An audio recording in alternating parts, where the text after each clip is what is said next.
Hey guys, what's going on? It's Matt. Today I wanted to talk about height dysphoria and the kind of experience I had with that and my tips for it. So height dysphoria is kind of similar to gender dysphoria but with your height, so you feel anxious and you don't feel comfortable with your own height. So for me, I'm 5'3", and that is like in the 1 percentile of like male height. So I'm very short in comparison to cis men. My issue with it is that basically if I was born cis, I feel like I'd be a lot taller than I am now. And that kind of just makes me feel shit because that's like the only reason I'm not taller is because I'm trans. It's the one thing that I just can't change now. There's nothing I can do about it. I wanted to talk a little bit about growth hormone. I don't think I've seen any trans guys really talk about it or even be on it, and I have been on it. So when I was around 13, 14, I can't really remember exactly what age I was talking to my endo. I was on puberty blockers but not T at this point.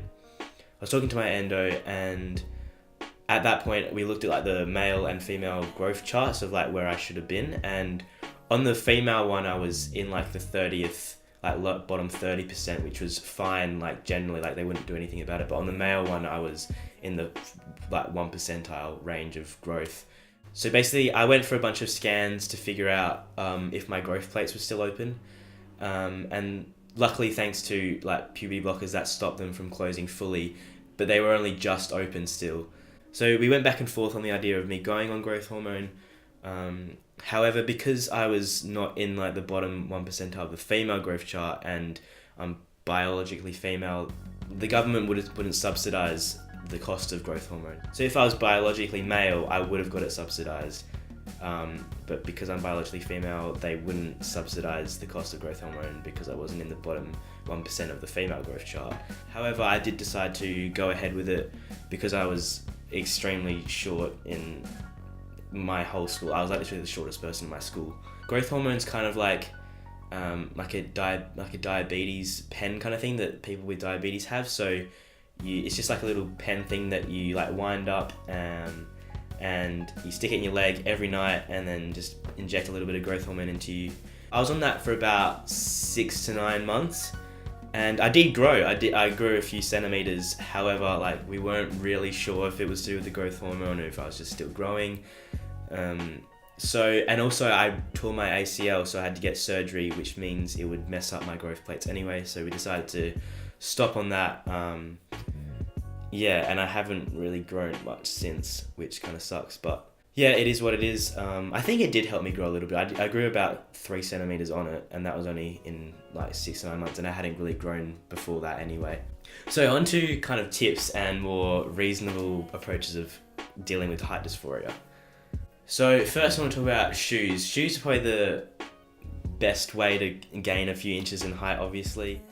I usually wear these shoes, Gazelles. They give you a pretty reasonable amount of height, and they don't look like they would give you height. I know you can also buy like shoe inserts for $5 to $10, something like that. I can't wear them because I wear orthotics anyway, so that's not an option for me, but it might be an option for you.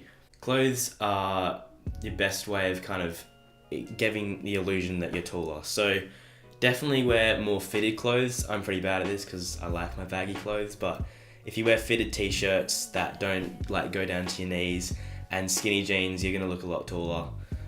It's just you're just gonna look taller because you're not drowning in your clothes. Thirdly is my main way of approaching height dysphoria, which is basically just owning it. I am the short guy. I just joke about it with all my friends. Yeah, it's part of me, which I just kind of let it happen. If you didn't know, I'm in a band, and I even wrote a song about being short called Short Stuff, and that really gets the crowd going. I always say this one's for the short people out in the crowd, and I get a few cheers. So yeah, it's just me, like it's part of my character, and that kind of just makes me feel a little bit better about it, I guess. So yeah, height dysphoria sucks, guys. I know, like now that I'm on T, I've had top surgery, height dysphoria and bottom dysphoria, like my two main issues with being trans at the moment. I know you short guys out there are struggling, I feel ya, but hopefully this video gives you a few tips. So if not, there are a lot of short guys out there still. I see cis guys my age, my height all the time. You're not alone, basically. That's all I have for you guys today. Thanks so much for watching. Hopefully I'll see you guys next week. And yeah, peace.